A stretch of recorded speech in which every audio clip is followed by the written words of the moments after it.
Welcome back to the channel, everyone. Hope you're having a great day. And today, I wanted to talk about Gary Payton a little bit, or the glove.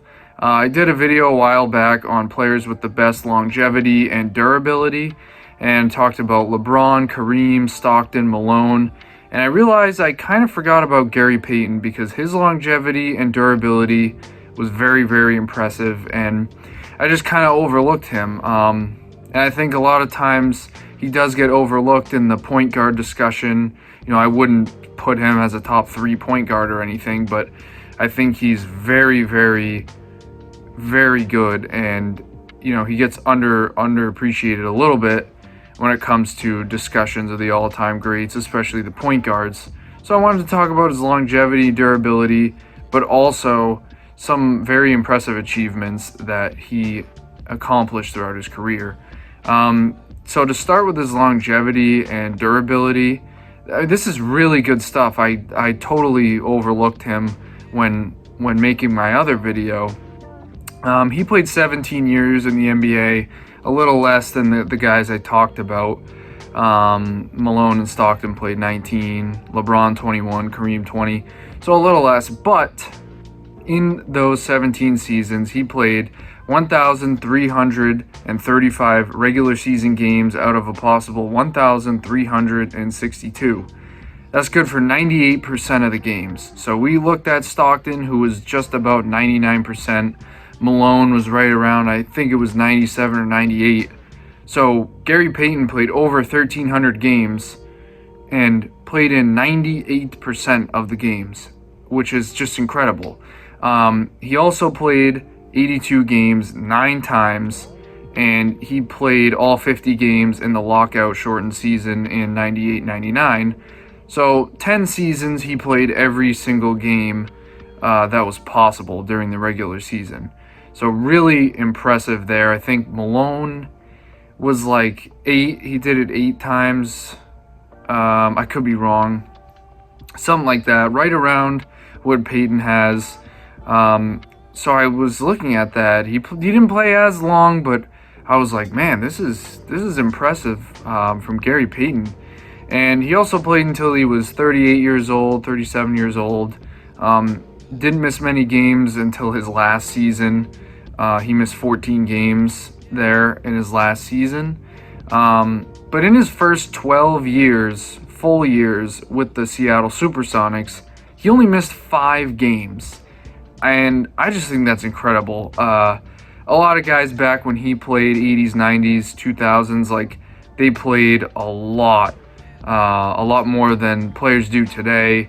It's just a different game, load management, whatever. But it wasn't super uncommon to see this, but I just overlooked Gary Payton a little bit, like I think a lot of people do when it comes to this discussion.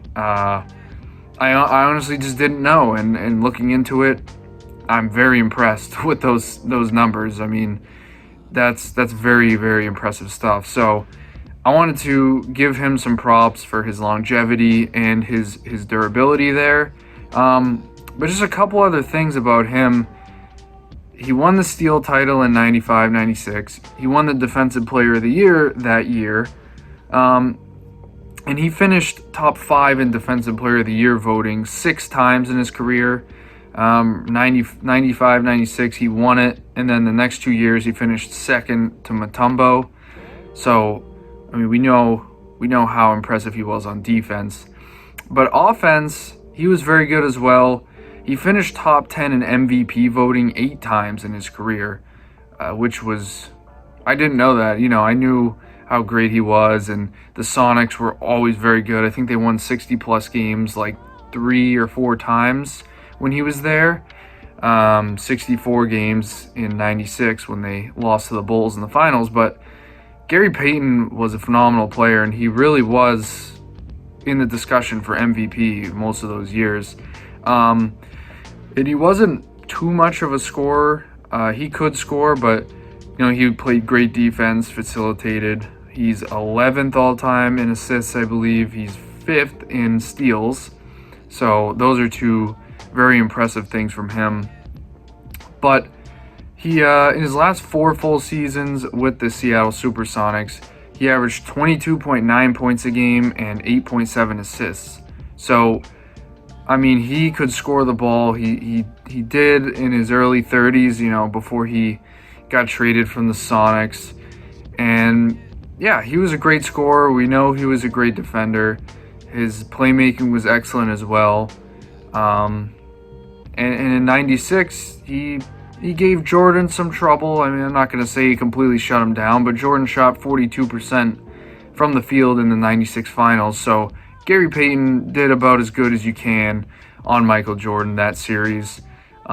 He's just a really tenacious defender. Really stays with you.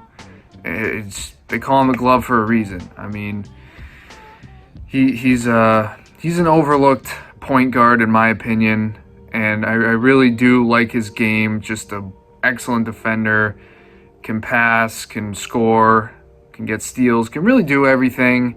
And he's a great guy to have leading your team. So I just wanted to quickly come on and give him some props because his longevity and durability kind of blew me away when I was looking at it. He's just a durable player, and he's just a guy who played the vast majority of his games, 98% of the regular season games. That's pretty impressive to me. So yeah, that's what I wanted to say about Gary Payton, the glove. Let me know what you guys think about Gary. Where do you rank him in terms of point guards all time? I think it's worth a discussion to have him pretty high on the list. But anyways, thank you guys for watching, and I'll see you next time.